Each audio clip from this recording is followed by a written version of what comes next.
Assalamualaikum warahmatullahi wabarakatuh. Alhamdulillahi rabbil alamin. Wassalatu wassalamu ala ashrafil anbiya'i wal mursalin wa ala alihi wa sahbihi ajma'in. Subhanaka la ilma lana illa ma 'allamtana innaka antal alimul hakim. Subhanaka la fahma lana illa ma fahamtana innaka antal jawadul karim. Wala hawla wala quwwata illa billahil aliyyil azim. Rabbi shrah li sadri wa yassir li amri wahlul 'uqdatam min lisani yafqahu qawli. Alhamdulillah, bersyukur kita ke hadirat Allah Subhanahu wa taala, masih lagi dikurniakan kesihatan yang baik untuk kita mentaati perintah-perintah Allah Subhanahu wa taala, meninggalkan segala larangannya. Mudah-mudahan kita semua mendapat kebahagiaan, keberkatan di kehidupan dunia ini dan juga di kehidupan akhirat nanti, insya-Allah. Pada malam ini kita akan sambung lagi bacaan kitab hadis berkenaan dengan sifat-sifat Rasulullah sallallahu alaihi wasallam. Kita masih lagi masuk di bawah tajuk sifat Nabi sallallahu alaihi wasallam dalam membelanjakan harta, dan juga sifat keberanian Rasulullah sallallahu alaihi wasallam. Qala al-musannif rahimahullahu ta'ala wa nafa'ana bihi wa bi'ulumihi fid dharaini amin. Wa fil mawahibi dzakara ibn Faris fi kitabihi fi asma'in nabiy sallallahu alaihi wasallam annahu fi yaumi Hunain ja'athu imra'atun fa anshadat syi'ran tudhakkiruhu ayyama rida'atihi fi Hawazin فرد عليهم ما أخذ وأعطاهم عطاء كثيرا حتى قوم ما أعطاهم ذلك اليوم فكان 500,000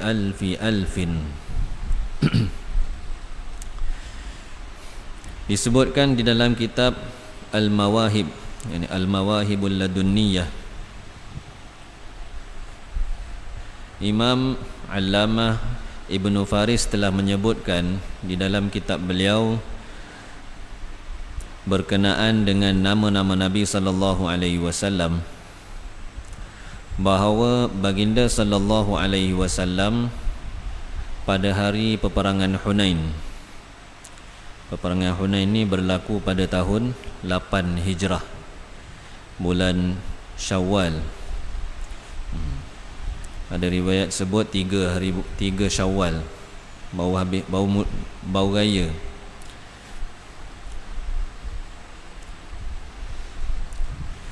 Berlaku peperangan antara Nabi sallallahu alaihi wasallam, orang-orang Islam, dengan dua kabilah daripada Hawazin. Hawazin ini nama satu kabilah yang besar. Di bawah dia ada suku-suku kaum yang kecil. Jadi ada dua suku kaum yang mereka berpakat untuk serang orang-orang Islam. Maka Nabi sallallahu alaihi wasallam ambil langkah awal, Nabi serang mereka dulu. Dan dalam peperangan itu pada mulanya orang Islam hampir kalah. Sebab orang-orang Hawazin ni, mereka ni pandai memanah. Jadi bila orang Islam datang pada awal pagi nak serang mereka, mereka buat-buat lagi. Dia buat-buat lagi, nampak macam kalah.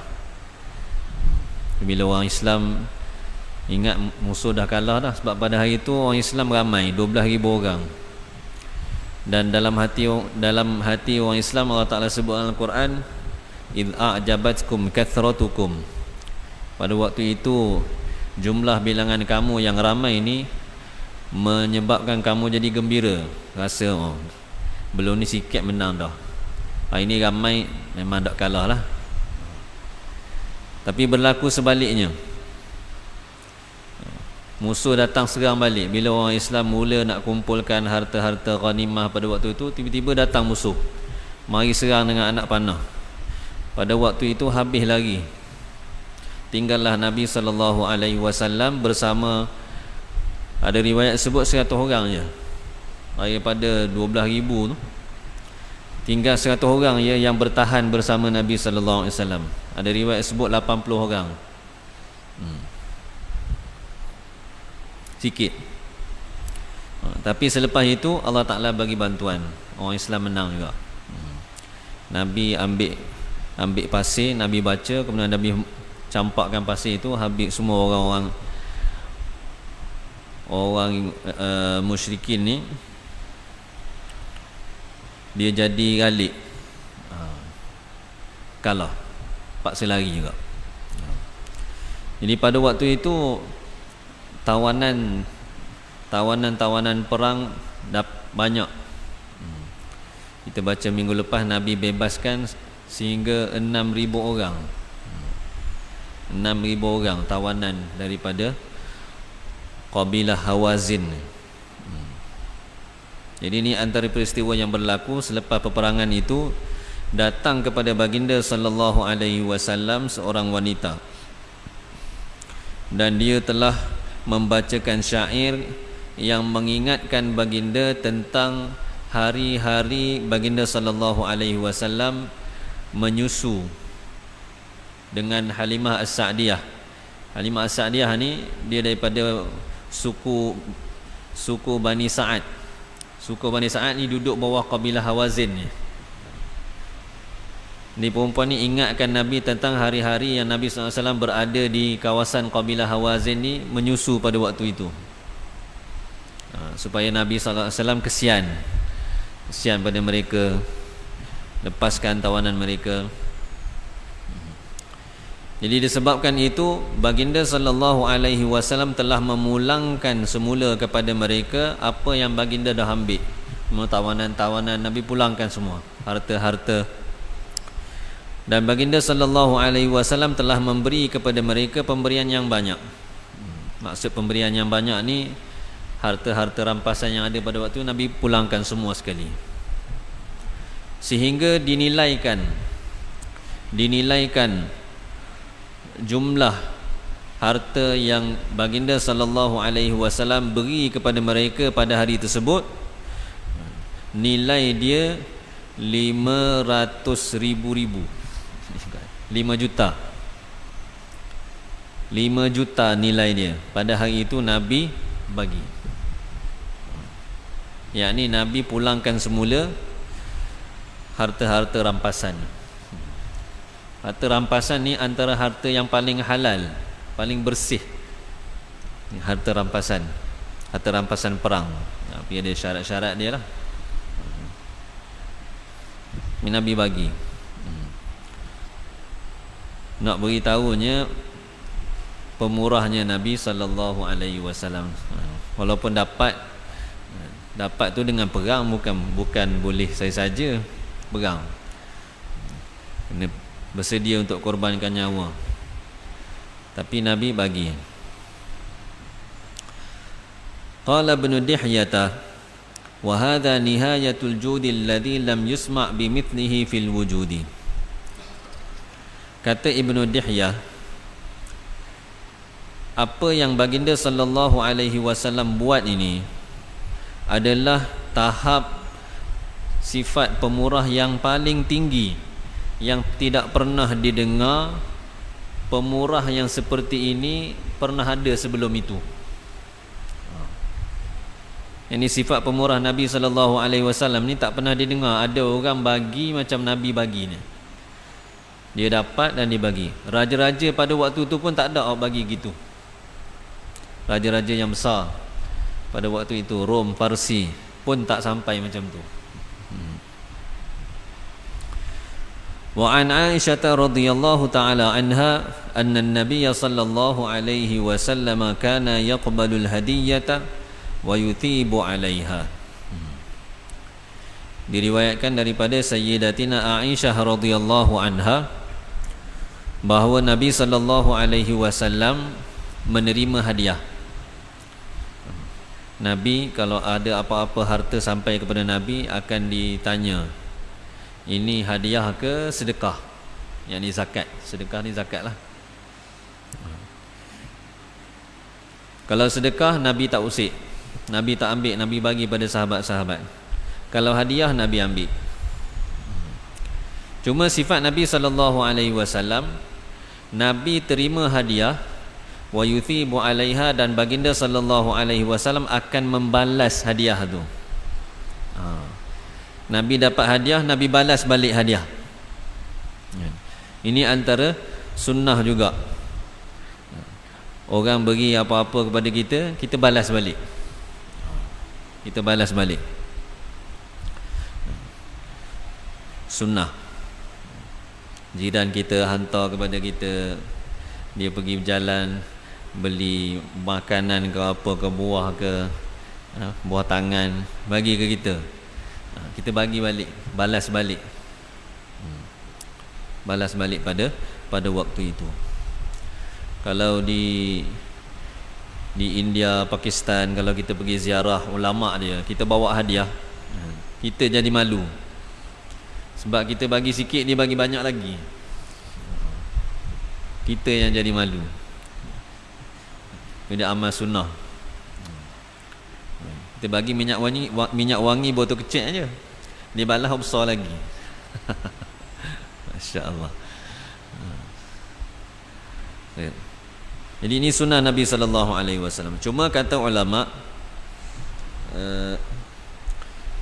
terima hadiah ni kadang-kadang dia ada juga macam hadiah tapi dia bukan hadiah. Dia ada campur benda lain lagi. Ataupun bahasa lain dipanggil rasuah. Macam hadiah tapi bukan hadiah, sebab dia ada benda lain. Jadi menerima hadiah ni bukanlah benda wajib. Orang nak bagi sesuatu pada kita, adakah wajib kita terima? Tak mesti. Hukum dia sunat terima. Pun begitu kata ulama, sunat terima tu tengok juga keadaan. Satunya, apa yang diberikan tu tidak ada syubhah, benda tu tidak ada sesuatu yang meragukan. Kita boleh kenal lah orang bagi apa ke kita kan. Orang yang rapat dengan kita, yang biasa dengan kita, maka sunat kita terima. Ada keadaan-keadaan orang beri kita hadiah tu sebab dia malu. Orang pakat beri belaka, kita seorang tak beri, dia pun bagi jugalah. Maka hadiah yang seperti ini tak sunat kita terima. Sebab apa? Pemberi itu dia beri kerana dia malu dengan kita. Tak sunat kita terima. Kat sini dia kata tidak harus menerima hadiah yang seperti itu. Sebab apa? Orang yang beri itu beri kerana malu dengan kedudukan kita.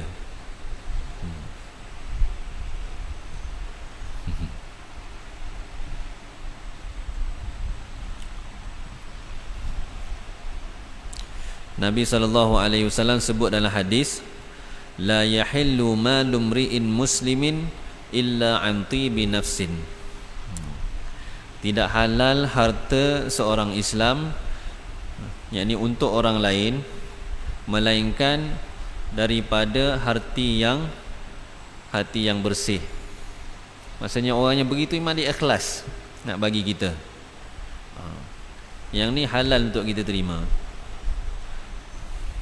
Kalau kita, hadiah yang berupa disebabkan malu, orang lain semua beri, dia seorang tak beri, nanti dia malu, dia jadi malu, dia pun bagi, dan kita tahu benda tu.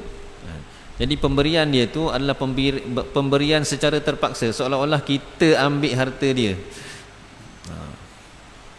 Kita ambil harta dia. Sebab tu syariat tak benarkan. Jadi tak disunatkan kita terima hadiah yang seperti ini.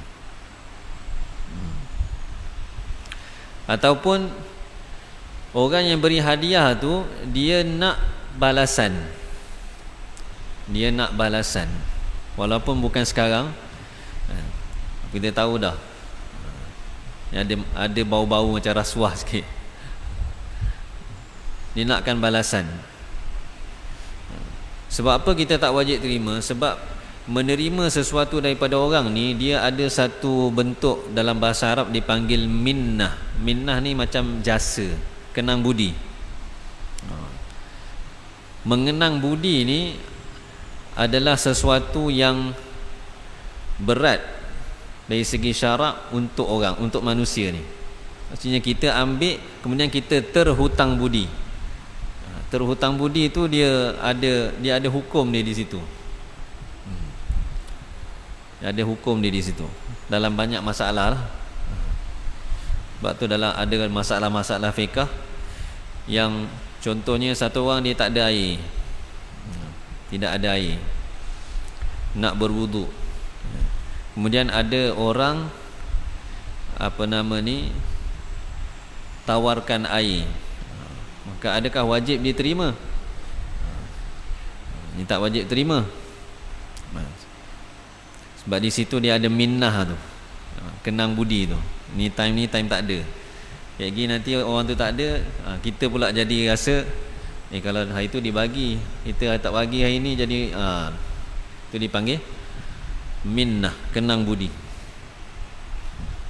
Jadi kalau ada unsur-unsur seperti itu, maka tidak diharuskan kita menerima hadiah. Tapi dalam keadaan biasa tanpa ada apa-apa sebab, maka disunatkan kita terima, dan disunatkan kita beri hadiah pun. Jangan kita fikir sunat terima hadiah, jadi biar orang bagi ke kita lah, kita tunggu je. Beri hadiah tu pun satu sunnah juga. Khair. Wa atathu sallallahu alaihi wasallam imra'atun bi burdatin faqalat ya Rasulullah aksuka hadhihi fa akhadhaha sallallahu alaihi wasallam muhtajan ilaiha falabisaha fara'aha alaihi rajulun minas sahabati faqala ya Rasulullah ma ahsana hadhihi faksuniha faqala na'am. فلما قام عليه الصلاة والسلام لامه أصحابه وقالوا ما أحسنت حين رأيت النبي صلى الله عليه وسلم أخذها محتاجا إليها ثم سألته إياها وقد عرفت أنه لا يسأل شيئا فيمنعه. رواه البخاري. Baginda sallallahu alaihi wasallam didatangi oleh seorang wanita membawa kain burdah, kain yang berjalur yang digunakan untuk buat selimut, balut tubuh ketika waktu sejuk. Jadi ada orang perempuan mari bawa kain tu beri pada Nabi. Dan beliau telah berkata, wahai Rasulullah, bolehkah saya pakaikan tuan dengan kain ini? Boleh tak saya beri tuan pakai kain ini untuk buat selimut? Maka baginda sallallahu alaihi wasallam telah mengambilnya, telah menerimanya dalam keadaan baginda memerlukannya. Maksudnya Nabi masa tu kebetulan Nabi nak selimut, Nabi pun ambil. Lalu baginda telah memakainya. Kemudian seorang sahabat telah melihat baginda sallallahu alaihi wasallam memakai kain selimut burdah tu, maka dia telah berkata, wahai Rasulullah, alangkah cantiknya kain ini, kain selimut ni cantik, berilah saya pakai. Dia kata pada Nabi, tengok Nabi pakai, dia kata, wahai Rasulullah, cantik sungguh kat ini, beri saya boleh? Baginda sallallahu alaihi wasallam jawab, ya. Padahal Nabi baru dapat orang bagi, tiba orang lain minta. Nabi kata ya. Maka bila baginda sallallahu alaihi wasallam bangun pergi nak buka, maka sahabat-sahabat Nabi yang lain telah memarahi sahabat yang minta tu. marah. Kata mereka, kamu telah buat sesuatu yang tidak baik ketika kamu lihat Nabi SAW ambil kain itu dan perlu kepada kain itu, kemudian kamu minta kain itu daripada baginda. Ini perbuatan yang tidak baik. Sedangkan kamu tahu bahawa baginda SAW tidak diminta sesuatu dan baginda akan tolak. Nabi tak ada orang minta dibagi, Nabi tak akan tolak. Ada riwayat sebut sahabat yang minta pada Nabi ni nama dia Abdul Rahman bin Auf. Ada riwayat sebut lain. Ada tambahan dalam riwayat yang lain, kata sahabat ni, dia kata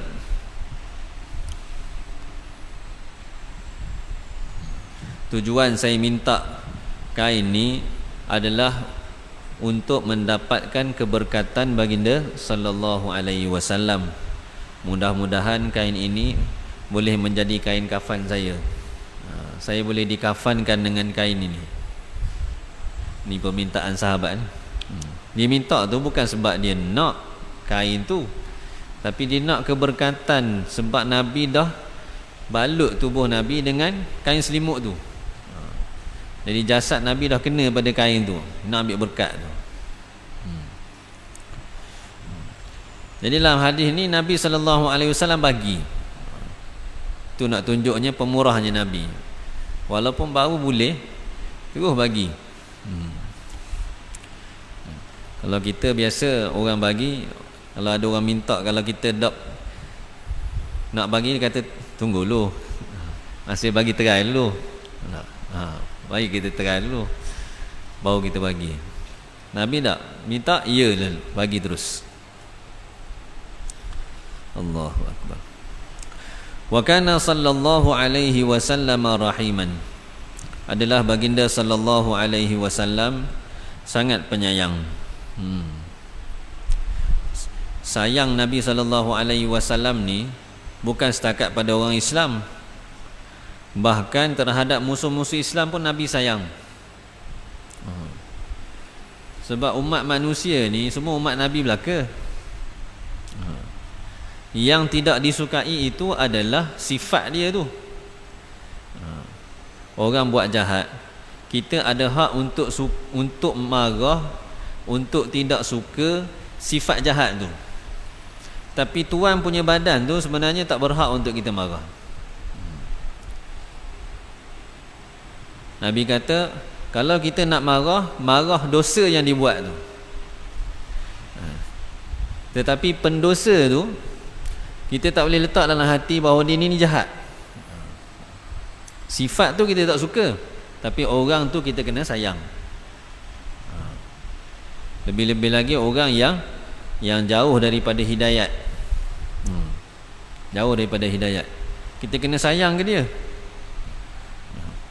Orang tak semayang, orang tak amal agama, bukan kita marah dia. Dia tu zat dia tu jahat, tak, bukan. Dia tu orang Islam. Ni zat dia tu mulia, cuma sifat dia tu tak molek. Jadi nak marah sifat tu tak apa. Sebab tu kalau dia dah bertaubat,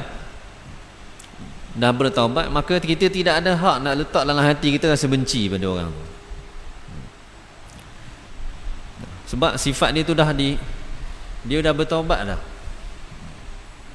Jadi kita kena bersih hati kita. Nabi SAW walaupun orang munafik, zaman Nabi dia ada orang munafik. Munafik ni kalau pada zaman Nabi, dia memang bukan orang beriman.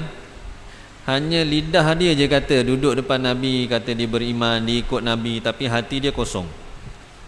Hati dia tidak membenarkan, tidak beriman dengan Allah, tidak beriman dengan Nabi. Orang munafik.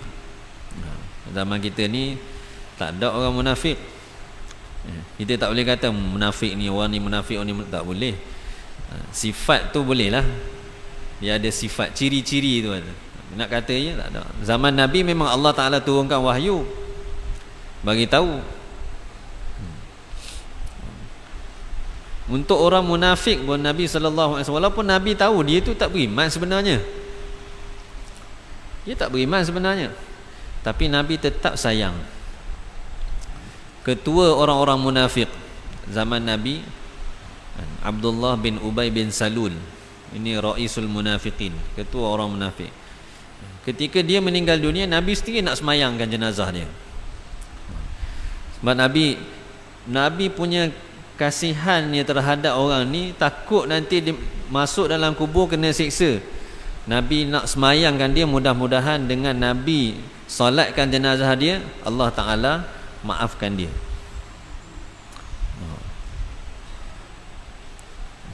Macam tu penyayangnya Nabi. Tapi Allah Ta'ala turunkan ayat Quran bagi tahu pada Nabi, jangan solatkan, jangan solat atau orang-orang munafik. Itu sifat Nabi sallallahu alaihi wasallam.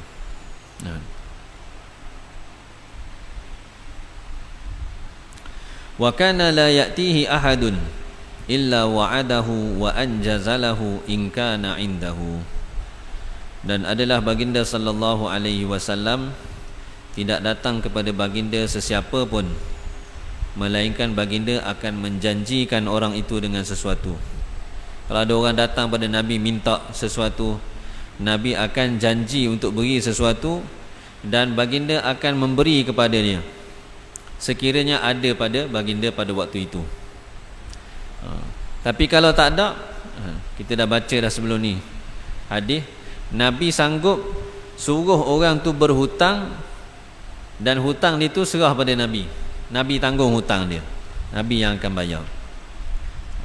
Jadi itu sifat pemurah baginda sallallahu alaihi wasallam.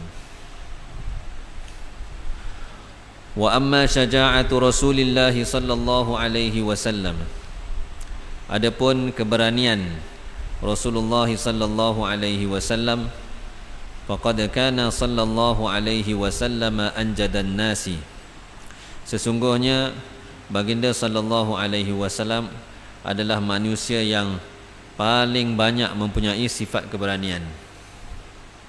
Wa asja'ahum, dan paling kuat hatinya ketika di dalam terdesak. Contoh macam dalam peperangan Hunain tadi. Peperangan Hunain tadi asal daripada 12,000 orang yang pergi perang, kena serang hendak, lari tinggal 100 orang je bersama dengan Nabi. 100 orang tu Nabi duduk depan sekali. Nabi yang duduk depan sekali, orang lain duduk belakang, berlindung dengan Nabi. Berani Nabi. Ketika dalam keadaan genting seperti itu pun Nabi SAW menzahirkan sifat berani baginda. Qala Ali radhiyallahu ta'ala anhu, laqad ra'aituni yawma madrin wa nahnu naludhu bin nabiy sallallahu alaihi wasallam wa huwa aqrabu ila al-aduwi wa kana min ashaddin nasi yawma idzin ba'san. Berkata Sayyidina Ali radhiyallahu ta'ala anhu, sesungguhnya saya telah melihat diri saya pada hari peperangan Badar. Peperangan Badar ni orang Islam sikit.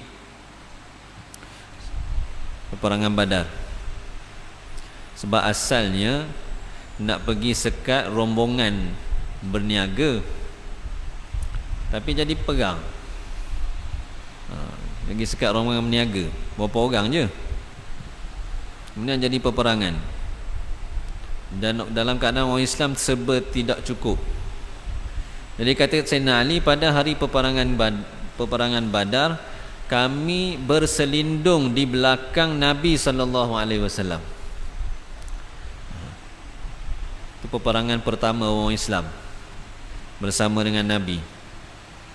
Berselindung di belakang Nabi, yakni Nabi duduk depan. Dan baginda sallallahu alaihi wasallam adalah yang paling hampir dengan musuh pada waktu itu. Nabi yang dekat dengan musuh, maksudnya Nabi duduk depan sekali, sahabat-sahabat duduk belakang.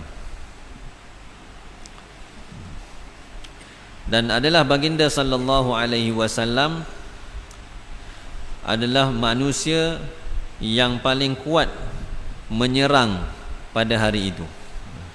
Nabi sendiri orang yang melakukan serangan terhadap musuh-musuh Islam pada hari itu. Allah. Perang ni bukan senang. Tak? Perang. Orang main bola sebelah orang kena serang pun kelang kabut. Kelang kabut. Main bola taktikal macam taktikal perang kok. Susunan barisan peperangan sama macam susunan formasi bola sepak. Ya, ada penyerang, bahagian serang, ada bahagian sayap kanan, sayap kiri, ada yang duduk belakang. Sama formasi. Taktikal ni, cara perang.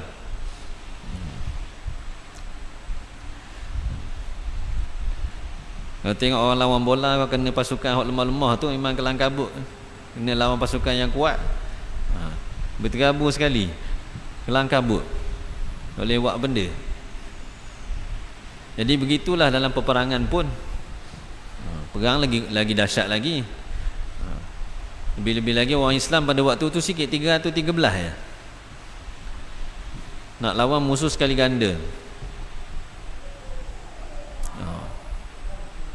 Sekali ganda. Bukan sama banyak. Masya-Allah. Tapi Nabi SAW duduk depan sekali. Nak bagi tahu Nabi yang paling berani sekali pada hari tersebut. Wa qala aidan idza hamiyal ba'su wa laqiyal qaumul qauma ittaqaina bi Rasulillah sallallahu alaihi wasallam fama yakunu ahadun aqraba ila al-aduwi minhu. Kata Sayyidina Ali radhiyallahu anhu lagi, kami apabila peperangan menjadi sengit, rancak dah peperangan ni, panah dah perang tu, dia biasa peperangan dia akan mula, dia perang satu lawan satu. Orang Islam dia akan mula dibagi dakwah dulu, ajak masuk Islam. Kemudian tak nak tawarkan supaya tunduk kepada kerajaan Islam, bayar jizyah. Lepas tu barulah dia dipanggil mudaharah. Maksudnya dia bertentang satu lawan satu dulu. Lepas tu baru dia ramai-ramai. Jadi bila ramai ni dah bertemu, kaum telah bertemu dengan kaum nak perang ni, maka kata Sayyidina Ali, kami berlindung di belakang Rasulullah sallallahu alaihi wasallam. Maka tidak ada seorang pun yang hampir kepada musuh lebih daripada baginda. Nabi yang paling dekat dengan musuh. Maknanya Nabi duduk depan sekali, masuk nak lawan musuh. Ini sifat keberanian Nabi sallallahu alaihi wasallam. Kita nak cerita kalau sekarang pun payah tak? Tak aja perang.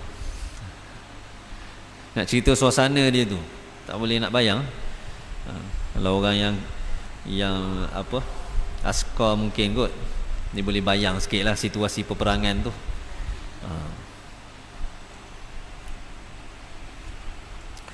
Wa qila kana Rasulullah sallallahu alaihi wasallam qalilal kalami qalilal hadithi fa idza amara an-nasa bil qitali tashammara. Dikatakan adalah Rasulullah sallallahu alaihi wasallam sedikit bercakap. Yakni Nabi bercakap yang perlu saja. Qalilal hadisi, sedikit berbicara. Maksudnya apa yang Nabi sampaikan pun sikit. Nabi tak cakap banyak-banyak. Apabila baginda sallallahu alaihi wasallam memerintahkan sahabat-sahabat untuk berperang, tashammara, maka baginda sallallahu alaihi wasallam sendiri yang tashammara ni bahasa Malaysia terjemah dia sisilngan. Nabi yang sisi lengan dulu. Maksudnya Nabi yang bersedia terlebih dahulu sebelum sahabat-sahabat sedia. Kadang orang ni dia suruh orang tak apa, dia tak apa duduk belakang, dia bahagian suruh je. Tapi tak, Nabi ajak sahabat-sahabat, beri semangat kepada sahabat-sahabat untuk perang, dan Nabi sendiri yang sedia dulu. Berani Nabi sallallahu alaihi wasallam. Wa kana min ashaddin nasi ba'san wa kana syuja'u huwa alladhi yaqrubu minhu fil harbi liqurbihi minal aduwi. Dan adalah baginda sallallahu alaihi wasallam manusia yang paling kuat menyerang, dan orang-orang yang berani, sahabat-sahabat yang berani ialah sahabat-sahabat yang dekat dengan Nabi pada hari peperangan. Ini sahabat-sahabat yang berani. Sebab apa? Sebab baginda sallallahu alaihi wasallam dekat dengan musuh. Nak tahu orang berani, dekat dengan Nabi tu berani tu. Sebab apa? Nabi sendiri dekat dengan musuh. Jadi orang yang dekat dengan Nabi dekat dengan musuh. Wallahu a'lam. Semoga Allah Subhanahu wa taala kurniakan kepada kita kefahaman, taufik untuk kita jadikan Nabi sallallahu alaihi wasallam sebagai ikutan kita, untuk kita jalani kehidupan kita di dunia ini, insya-Allah. Subhanakallahumma wa bihamdika asyhadu an la ilaha illa anta astaghfiruka wa atubu ilaik. Subhana rabbika rabbil izzati amma yasifun wa salamun alal mursalin walhamdulillahi rabbil alamin.